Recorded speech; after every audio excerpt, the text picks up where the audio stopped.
welcome back to my channel. Kung bago na kayo sa channel ko, ako nga pala si Gia Baco.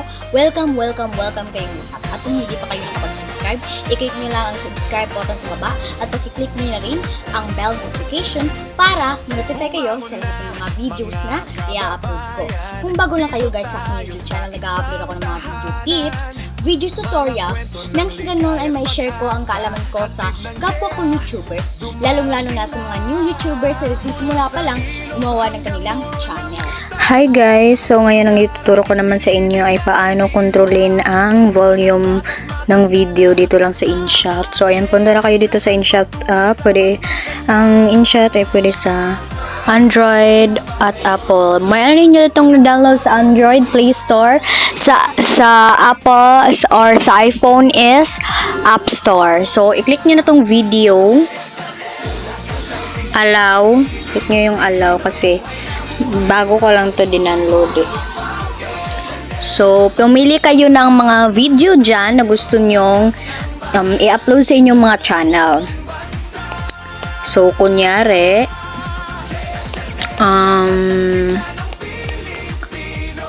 pili tayo dito. Kunyari ito. I-click nyo yung check dyan sa baba. So, ayan.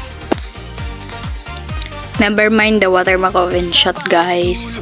So, i-click nyo yung video nyo. Then, may makikita kayo dyang volume. So, pwede nyo yang i-200. Pwede nyo palakasan, i-full volume, or pahinaan lang ganyan. Tambak ang mga Hindi siya masyado edukasyong na pag pinol volume. inyong matututunan dito. Tinatawag itong Sunday Spark Live at ito naman po ang inyong host, Paco, na maghahatid sa inyong lahat ng mga makabuluhang mga tips at mga ano-ano dyan, mga edukasyon sa bawat lugar. Ganon may mga tips about sa plants, sa mga panahon ngayon. Ngayon ay malamig dito at umuulan, So, pwede nyo talaga yung pahinaan. So, sa musics naman, pwede nyo rin itong i-extract or i-denoise. So, pahinaan lang natin to kasi lalagyan natin ng music. Pahinaan natin kunya. So, para makalagay kayo ng music, click nyo tong audio. Then, music. Then, dito ako sa aking music. May, mga free, musics naman dito sa InShot, pero, yung iba may bayad. Then, hindi natin alam, diba kami tinatago yung copyright strike. So, pipili lang ako dito ng akin. Nyari itong On the Flip by The Grey Room.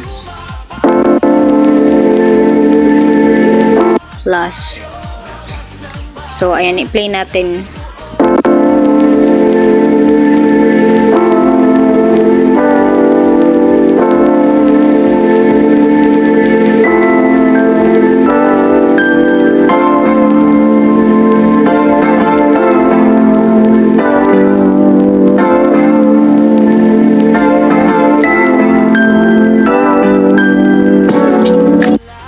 So, ayan guys. So, i-click nyo tong music nyo, then kung i-control na yung volume is pwede nyo yung i-full volume din.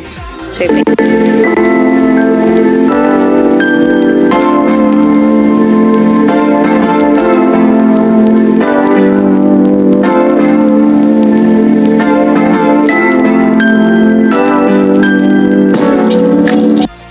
pwede nyo rin yung pahinaan like ganito kung gusto nyo mas manaig ang boses ninyo.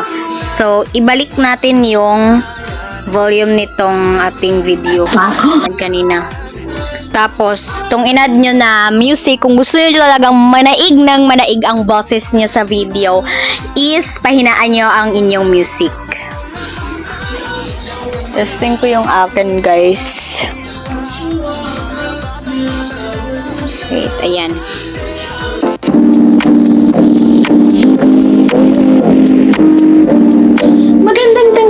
sa inyong lahat mga ka-Gianatics. Andito na naman po tayo sa ating show kung saan So, nananaig malakas yung mananaig talaga yung boses natin. Pero, what if palakasan natin ng konti yung music? tambak ang mga edukasyon na inyong matututunan dito. Tinatawag itong Sunday Nananaig pa rin yung boses ng ating video. So, pwede nyo yung panaan ang volume ng inyong mga video or pwede nyo ring i-full volume. So, ayan guys. Sana guys, may natutunan kayo sa video tutorial ko na ito. At maraming salamat sa panonood. Kung meron kayong mga questions, suggestion, and request, just leave a comment down below. At huwag niyo kalimutan mag-like, share, at comment. At kung hindi pa kayo nakapag-subscribe, i-click nyo lang ang subscribe button sa baba at pakiclick nyo na rin ang bell notification para manotify kayo sa lahat ng mga videos na i-upload ko. Always be happy guys. Be positive, avoid nega. See you next time.